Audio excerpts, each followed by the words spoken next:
Before we go any further though, and we work out our wealth plan and what we want to achieve, we need to look at something called the business life journey and look at where and how businesses work so that you guys can make a decision whether you're going to go boutique or big. And we're going to go through that now. So 70% of the bottom starts of businesses are in what we call startup phase.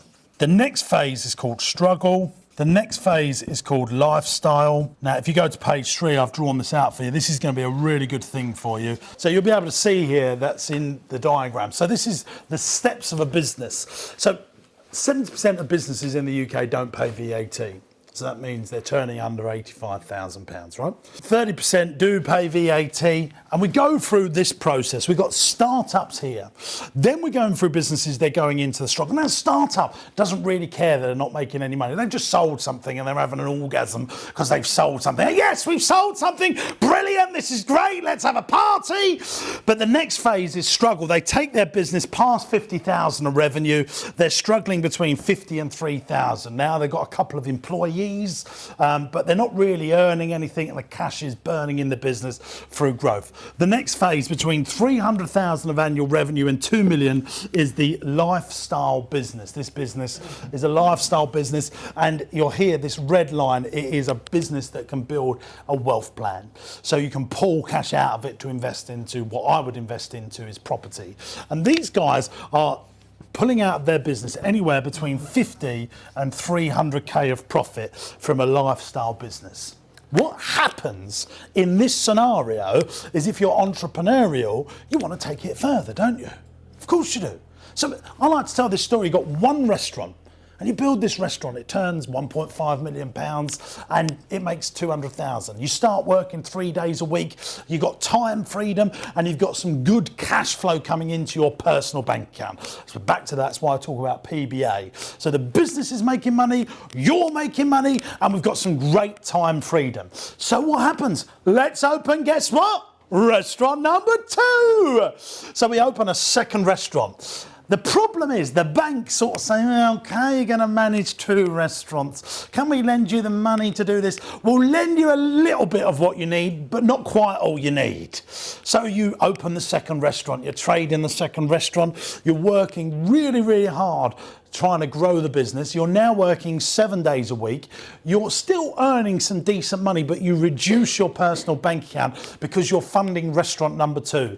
And because you're at both and you're not afforded the great management to go into the 2 restaurants, you think to yourself, my God, we're over trading here more than we can cope with. And I haven't got the good people around me to grow this business, but I can't afford the good people around me. So I'm stretched. I hate it. And what happens is one of 2 things. These people that go into that struggle phase return. They get rid of one of their restaurants and they go back down to 1 restaurant and they start running a lifestyle business, and they've lost a couple of 100,000, but over a period of time they go, yep, we know what we're doing now, we'll never do that again. Strong entrepreneurial people then realise that you can't have a medium-sized business. You have a boutique business or a big business. A medium-sized business doesn't work. It's the same with anything that you look like in life. You either have 1-day nursery or 10-day nurseries. You either have 1 hotel or 10 hotels. You either have a 20-bedroom hotel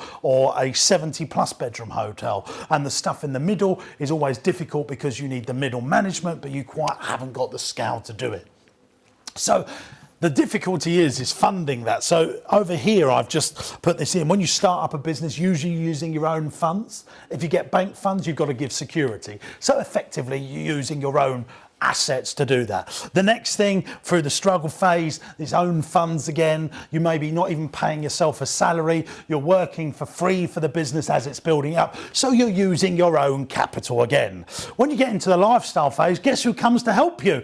Oh, you don't really need any money. This is a brilliant business. We're a bank. Can we lend you some money? Because you don't really need us. But then you want to grow the business. This here. So if you've got 4 restaurants and you're struggling, but it's sort of working, guess who wants to come in and help you? Private equity, venture capitalists, angel investors. They love that stuff. They go, my God, this bloke here, he's built 4 hotels, but he's just a couple of million quid short. But we can give him that plus another 10 million and blow this up and then sell it to a bigger private equity company. But if you do manage to get through to the scale phase and everything works, guess who comes back to help? The bank! But, and then you see this process repeats in sizes as businesses grow. Now there's two red lines here.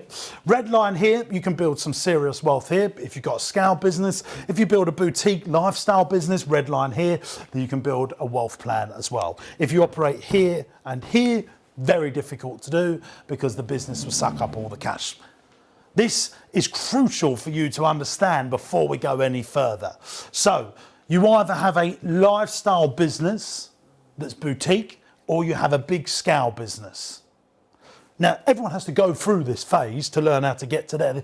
It's very hard to skip straight out this phase unless you're funding it and you're going, right, we've got £1 million, we're going to do a startup and we're going to need, and you go massive from day one. But that's again using own funds.